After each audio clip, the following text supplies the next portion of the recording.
বাংলাদেশের বেশিরভাগ মানুষ ইসলামকে ভালোবাসে, কিন্তু এদেশের ইসলাম বিদ্বেষীরা সবসময় ইসলামকে ভালোবাসার মানুষকে ডিভাইডেড করে রেখেছে ইসলামী দলগুলোকে তাদের সাথে বিভিন্ন কলা কৌশলে জুড়িয়ে রাখার মাধ্যমে। এরপর আবার তারাই বলতো যে হুজুররা মিলে আসেন।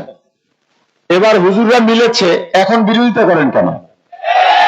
কোন স্বার্থে বিরোধিতা করেন? চাঁদাবাজি করতে পারবেন না এজন্যে?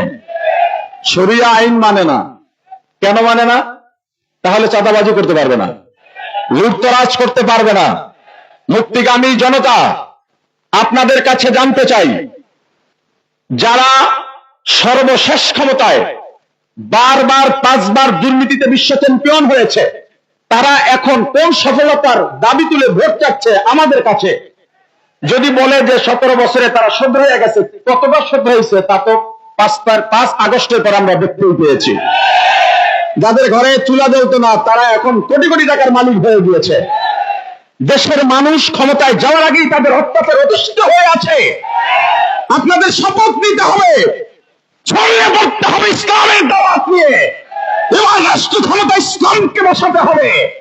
যোগরা যোগদের মাঝে ছড়িয়ে যাও, বৃদ্ধ বৃদ্ধদের মাঝে দাওয়াত নিয়ে ছড়িয়ে যাও, উলামায়ে কেরামকে উলামায়ে কেরামের মাঝে ছড়িয়ে যেতে হবে। মুক্তিকামী জনতা, আপনার পর্যায়ে যদি ইসলামের দাওয়াত নিয়ে নক করা হয়, আপনার দরজা খুলে দিন। হাত পাখার ঝান্ডা নিয়ে, ইসলামের ঝান্ডা নিয়ে মিনারায় হুঙ্কার ছাড়ুন। এবারের বাংলাদেশ ইসলামের বাংলাদেশ, এবারের সংসদ ইসলামের সংসদ। আসসালামু আলাইকুম।